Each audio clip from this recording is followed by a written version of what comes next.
Assalamualaikum warahmatullahi wabarakatuh. Our 10th class. This is Asif sir. Half yearly exam practice. కింది పేర చదవండి, ప్రశ్నలకు జవాబులు రాయండి. नीचे जो पैसेज देते हैं उसको क्वेश्चन रहता है, आंसर्स लिखना पैसेज पढ़ के. వ్యాపారస్తుడు రంగడి రిక్షా ఎక్కుతూ చౌరస్తాకు తీసుకువెళ్ళు అన్నాడు. అతను చౌరస్తాలో దిగి రంగడి చేతిలో 4 అనాల బిళ్ళ పెట్టి వెళ్ళిపోయాడు.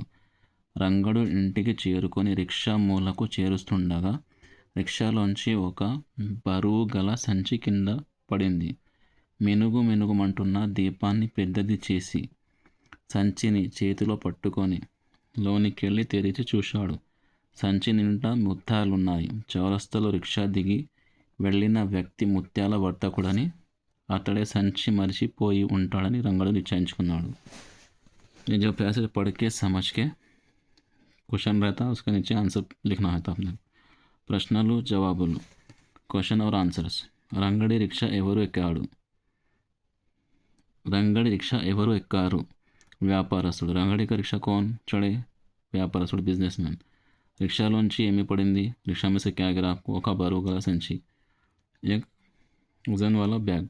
సంచిలో ఏమి ఉన్నాయి? वो बैग में क्या था? సంచి నిండా ముత్యాలు ఉన్నాయి. वो बैग के अंदर पूरे मोतियाँ थे. రంగడు ఏమని నిశ్చయించుకున్నాడు? రిక్షా దిగి వెళ్ళిన వ్యక్తి ముత్యాల వర్తకుడని, అతడే సంచి మరచిపోయి ఉంటాడని రంగడు నిశ్చయించుకున్నాడు. రంగడు क्या सोचा था? किसका लेकर सोचा? जब रिक्शा उतर के जो गया था मुत्या जो हीरो मित्र बना बिजनेसमैन उसका है बोल के सोचा उन्हें రంగడు. వ్యాపారస్తుడు రంగడి చేతిలో ఏమి పెట్టాడు? వ్యాపారస్తుడు क्या करा? रंगड़ी के हाथ में क्या रखा? 4 आना ला बिल्ला पेटाड़ो. 4 आना का पैसा रखा है उन्होंने. ठीक है. अभी इसके बाद आपको जंबल करके दिए थे. जंबल करे आता आपको. కింది పద్యం తారుమారై ఉంది, దానిని సరిచేసి రాయండి. దాచని వాడు భద్రగిరి దాశరథి కరుణాపోయనిది, నోచిన తల్లిదండ్రికి దనుబు ఒక్కడే చాలు మేటిచే, రాచి నిజంబకాన్ని పలుకాడని వాడు నంబులోన మన జూచన వాడు వేరొకడు జాచిన లేదనిచ్చువాడు नो. अभी आपको इसमें 5th लेसन है.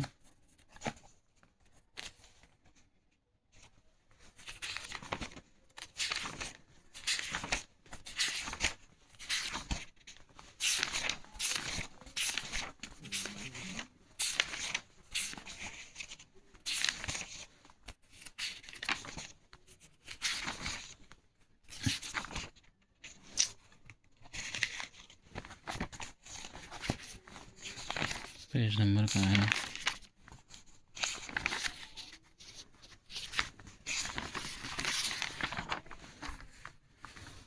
79.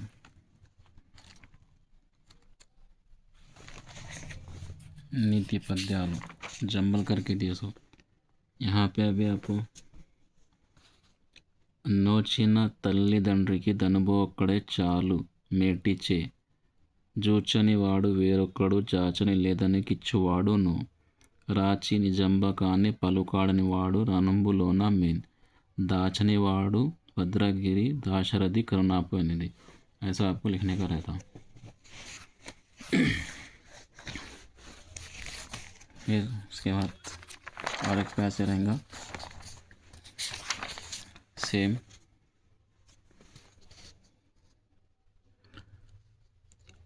కింది గద్యాన్ని చదివి ప్రశ్నలకు జవాబు రాయండి. రావణుడు మారీచుని వద్దకు వెళ్ళాడు. సీతాపహరణకు బంగారు లేడిగా మారి సహకరించమన్నాడు. ఆ ఆలోచనను విరమించుకోమని లంకేశునికి పరిపరి విధాల నచ్చజెప్పి చూశాడు. మారీచుడు విశ్వామిత్రుని యాగ సంరక్షణ సందర్భంలో రామబాణం రుచి ఏమిటో తాను తెలుసుకున్నానన్నాడు. మారీచుడి మాటలకు రావణుడు పెడచెవిన పెట్టాడు. మూర్ఖులకు హితబోధలు చెవికెక్కవు. నేను చెప్పినట్లు చేయకుంటే నా చేతిలో చావు తప్పదని రావణుడు హెచ్చరించాడు. ఆశ్రమానికి వెళ్తే రాముడు చంపుతాడు, వెళ్ళకుంటే రావణుడు చంపుతాడు. ముందు నొయ్యి వెనుక గొయ్యిలా ఉంది. మారీచుని స్థితి చివరకు ఒక నిర్ణయానికి వచ్చాడు. నీ చేతిలో చావడం కన్నా శ్రీరాముని చేతిలో చావడం నయం. నా జన్మ తరిస్తుంది అని తేల్చి చెప్పాడు. ప్రశ్నలు జవాబులు. రావణుడు మారీచుని ఎలా సహకరించమన్నాడు. బంగారు లేడిగా మారి సహకరించమన్నాడు. రామబాణం రుచి చూడడం అంటే ఏమిటి? విశ్వామిత్రుని యాగ సంరక్షణలో రామబాణం రుచి తెలుసుకోనన్నానని చెప్పాడు. రావణుని ఆలోచన విరమించుకోమని మారీచుడు ఎందుకు చెప్పాడు? ప్రమాదం ఉంటుందని. పై పేరాలో ఒక జాత్యాన్ని గుర్తించండి. మూర్ఖులకు హితబోధలు చెవికెక్కవు. మారీచుడు శ్రీరాముని చేతిలో చావడానికి సిద్ధపడ్డాడెందుకు? జన్మ తరిస్తుందని అనుకున్నాడు. इसके आपको जो वर्क में इसके हो गया बाद में पेज नंबर 27 क्वेश्चन आंसर्स.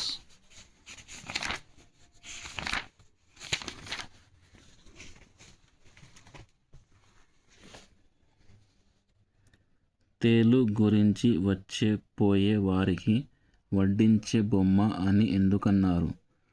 ప్రాచీన విజ్ఞానంతో సంబంధం తగ్గుతూ మారుతున్న జీవన రీతిలో పాతపడ్డ ఆచార వస్తు విశేషాల పరిచయం పిల్లలకు ఏర్పడుతుంది.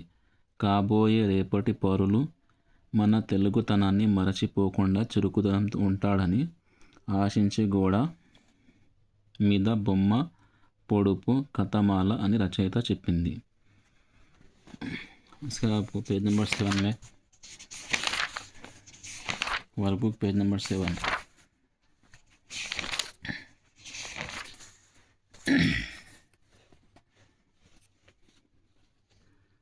మీరు ఇష్టంగా తినే పదార్థాలు ఏవి? ఎందుకు? నాకు తెలుగువారి భోజనం తప్ప ఏ ప్రాంతాల్లో చేసిన భోజనం నచ్చదు. మన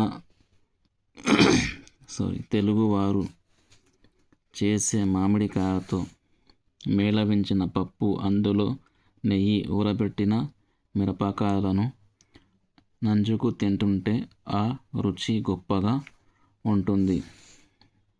తర్వాత ఆంధ్రమాతగా పేరొందిన గోంగూర పచ్చడి, దీనిలో సన్నగా తరిగిన పెద్ద ఉల్లిపాయతో నంజుకు తినడం, శుద్ధ పప్పులో నెయ్యి చేతి నిండా వేసుకొని కలుపుకు తింటూ మధ్యలో కొత్త ఆవకాయ మేళవించి తింటుంటే అబ్బా ఎంత పసందుగా ఉంటుందో వర్ణించుటకు వీలు లేదు.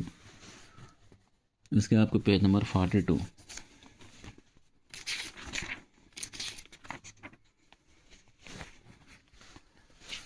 में आपको कवि का परिचय है. कौन से लेसन के आपके 42 में प्रपंच पदुलु सी नारायण के बारे में लिखना है. పాఠ్యభాగం ప్రపంచ పదులు గ్రహింపబడిన గ్రంథము డాక్టర్ సి నారాయణ రెడ్డి సమగ్ర సాహిత్యం 6వ సంపుటి నుండి. కవి డాక్టర్ సి నారాయణ రెడ్డి. జననం 29 జూలై 1931, 29 జూలై 1931. జన్మస్థలం పూర్వపు కరీంనగర్ జిల్లా, నేటి రాజన్న సిరిసిల్ల జిల్లా, హనుమాజీపేట గ్రామం. విశిష్టత: ప్రముఖ కవి, సాహితీ ప్రచోదకుడు, బహుభాషావేత్త, ప్రయోగశాలి. రచనలు: ఇంకే రచనాయే నాగార్జున సాగరం, కర్పూర, వసంతరాయలు, విశ్వంభర, మధ్య తరగతి, మందహాసం, ప్రపంచ పదులు, మున్నగు 70 వాక్యాలు రాశాడు. అవార్డ్ ఇంకో అవార్డు మిలే. విశ్వంభర కావ్యానికి జాతీయ స్థాయిలో అత్యున్నత స్థాయి సాహితీ పురస్కారమైన జ్ఞానపీఠ అవార్డును అందుకున్నాడు. బిరుదు: ये भी पद्म भूषण का अवार्ड भारत प्रभुत्व से पद्म भूषण यानी कि सरकार की तरफ से. मरणम डेथ 12 जून 2017 में डेथ हुआ ना. इसके आपको पेज नंबर 60 है, 60.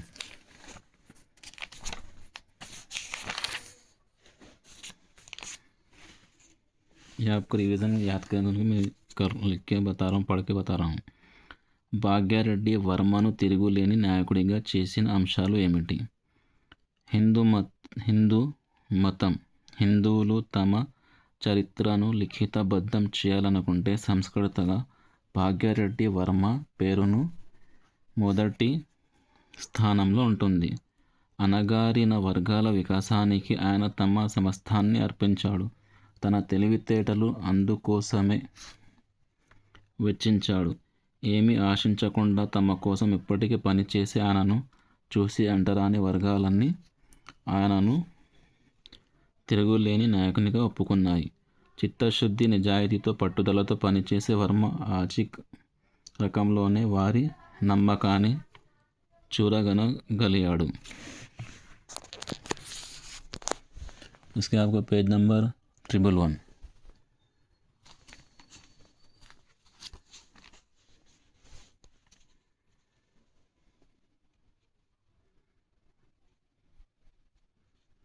पेज नंबर 111 में सेकंड बिट सेकंड हाफ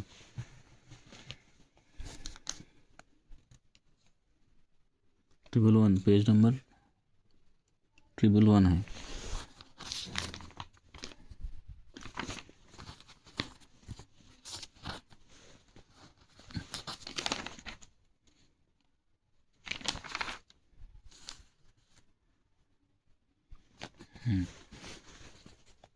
ఒక స్త్రీమూర్తి के बारे में. పూర్వం దశార్ణవ దేశంలో అవంతి నగరం కలదు. ఆ నగరంలో గర్భ శ్రీమంతులెందరో ఉన్నారు. ఆ కుటుంబాల్లో అలకనంద దేవి అను ఒక పుణ్యవతి తండ్రి వద్ద అనేక శాస్త్రాలు చదివింది. ఆమెకు క్షేమోద్రనాథుని వద్దనున్న ఆస్థాన పండితులు ఎన్నెన్నో విద్యలు నేర్పారు. అలంకనదాని క్షేమేంద్రనాథుని ముద్దులా పట్టి ఒక రోజున క్షేమేంద్రనాథుడు యుక్త వయస్సు వచ్చిన అలంకానందదేవికి వివాహం చేయ నిశ్చయించాడు. తగిన వరుని కోసం దేశాలన్నీ గాలించారు. చివరకు ధరణికోటలో నున్న విక్రమదేవ వర్మను గుర్తించి అతని శౌర్య పరాక్రమాలకు మెచ్చి అతనిని ఆహ్వానించి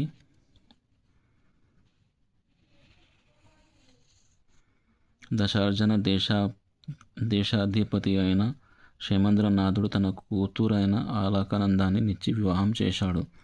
కొలది కాలంలోనే క్షేమేంద్రుడు మరణించాడు. అలకనందాదేవి దశార్జన దేశానికి మహారాణి అయింది.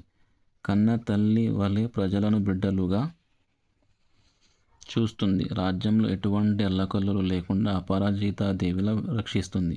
తన అనురాగ డోలికల్లో భర్తకు సేవలు చేస్తుంది. తన తోడ పుట్టిన సోదరులకు ముద్దుల చెల్లిగా ప్రేమలను పంచుతుంది. దేశంలో ప్రజలందరూ అలకనందదేవిని మేనుల్లా కొనియాడారు.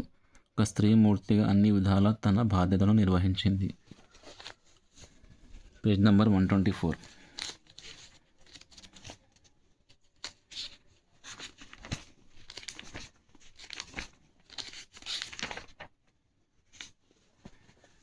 पेज नंबर 124 में आपको కనపర్తి వర్ణించిన శ్రమజీవి ఔన్నత్యం సొంత మాటల్లో వివరించండి.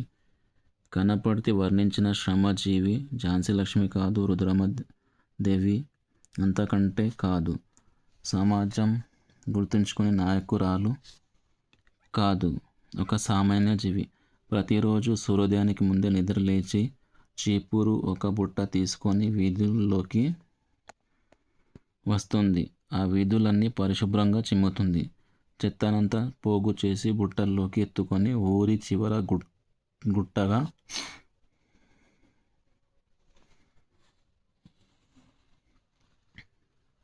వేస్తుంది. వారానికి ఒకసారి తగులబెడుతుంది. పర్యావరణ పరిరక్షణ చేయడమే ఆమె ధ్యేయం. ఈ పనిలో ఆమెకు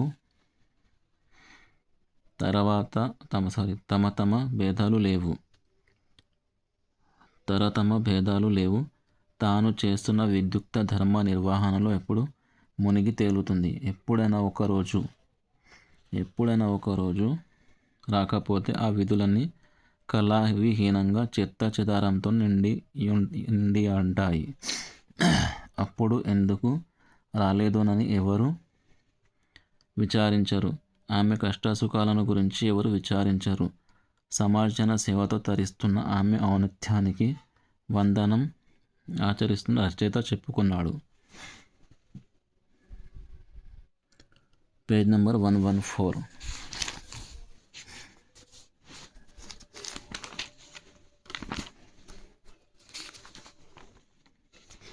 पेज नंबर 114 है. यहाँ पे आपको 2 క్వశ్చన్ है. తెలుగు మహిళ పాఠం చదివారు కదా. తల్లి తమ సంతానానికి ఏ విధమైన ఆదర్శాలు బోధిస్తుందో వివరించండి. లేదా సంస్కృతి సంప్రదాయాలను నిలబెట్టుటలో స్త్రీల పాత్ర ముఖ్యమైనది. మీ పాఠం ఆధారంగా వివరించండి. మన జాతీయ సంస్కృతిని, నాగరికతను అనేక విపత్కరమైన పరిస్థితుల్లో మన స్త్రీలు కాపాడినారు. వారు పరంపరాగతమైన సదాచారాలను, అనుసృతంగా వస్తున్న అలవాట్లను పట్టుదలతో, దీక్షతో ఆచరిస్తున్నందువల్లనే మన జాతి సంస్కృతి, నాగరికత సంరక్షించబడ్డాయి. స్త్రీలు తమ ఆదర్శాలను సాధించటానికి పట్టుదలతో, భక్తి శ్రద్ధలతో, దీక్షతో, నోములో, వ్రతాల్లో ఆచరించి ఒక విశిష్టమైన శారీరక, మానసిక క్రమశిక్షణను అలవరించుకున్నారు. ఈ నోములు, వ్రతాల ద్వారా స్త్రీలు కోరుకునేది తమ కుటుంబ సౌఖ్యం. వినాయక చవితికి పిల్లలతో విఘ్నేశ్వర పూజ చేయించి పండుగలను విశిష్టతను తెలియజేస్తుంది. సంస్కృతి సంప్రదాయాలను నేర్పుతుంది. పురాణ గాథలను చెప్తుంది. మంచి బుద్ధులను, ఆదర్శాలను తెలియజేస్తుంది. పెద్దల పట్ల వినయ విధేయతలు, భక్తి గౌరవాలు, పేదల పట్ల దయాదాక్షాణ్యాలు, బంధు ప్రీతి, అతిథి అభ్యాగతుల సత్కారము మొదలైన సుగుణాలను తల్లి తన సంతానానికి నేర్పుతుంది. Page number 113.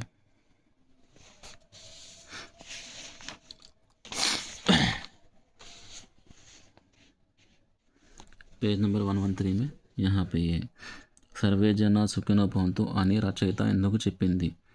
స్త్రీలు తమ ఆదర్శాలను సాధించడానికి పట్టుదలతో, భక్తి శ్రద్ధలతో, దీక్షతో, నోములో, వ్రతాలు ఆచరించి ఒక విశిష్టమైన శారీరక, మానసిక క్రమశిక్షణను అలవరుచుకున్నారు.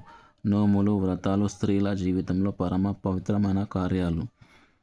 అతి ముఖ్యమైన ఘట్టాలు, ఉపవాసాలు వాటిలో ఒక భాగము. ఈ నోముల, వ్రతాల ద్వారా స్త్రీలు అపేక్షించేది తమ కుటుంబ సుఖమొక్కటే కాదు, సంఘంలో అందరి సుఖ సంతోషాలను కోరుకుంటారు. ఒక్క మాటలో చెప్పాలంటే వారు కోరుకునేది సర్వే జన సుఖినో భవంతు అని రచయిత వివరించింది.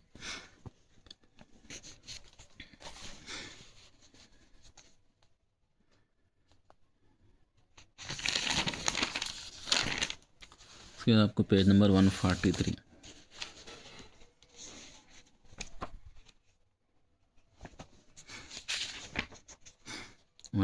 में आपको ఓన్ సెంటెన్స్ है. అపురూపం. నేను అపురూపమైన శిల్పాలను చూశాను. జీవనోపాధి. రాముడు జీవనోపాధికి పట్నం వెళ్ళాడు. మెరుగులు దిద్దుట. విశ్వ బ్రహ్మానులు బంగారు ఆభరణాలు మెరుగులు దిద్దారు. Page number 125.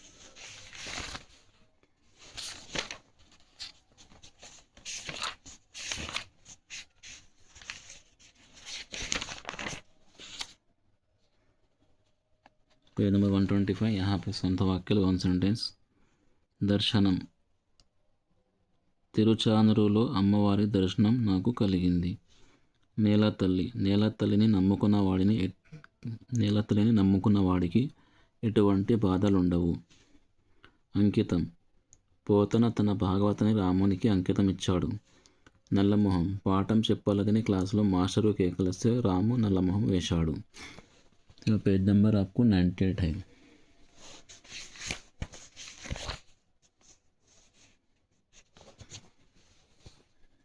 కోరిమి. పిల్లలపై తల్లికి కోరిమి ఉంటుంది. రణము. స్నేహితులిరువురు రణము చేయరాదు. నిష్ఫలము, ధనవంతునికి దానం చేస్తే నిష్ఫలమవుతుంది. సత్ఫలము, బీడు భూములను కష్టపడి సేద్యం చేస్తే పంటలతో సత్ఫలితాలు కలుగుతాయి.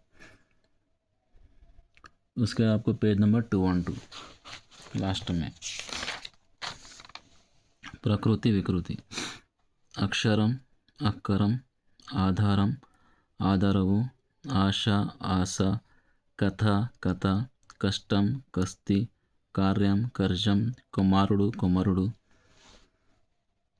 గుణం, గుణం, గృహం, గేము, గేహం, గౌరవం, గారవం.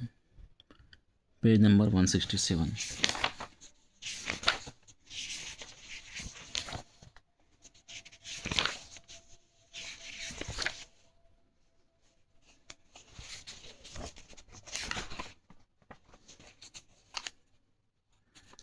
Page number 167.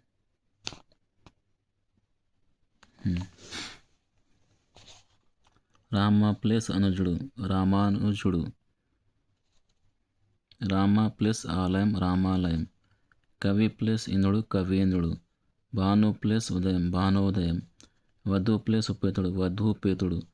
పితృ ప్లస్ రుణం, పితృణం. మాతృ ప్లస్ రుణం, మాతృణం. విద్య ప్లస్ ఆర్తి, విద్యార్థి. సువర్ణ प्लस अध्यायम, सुवर्णाध्यायम.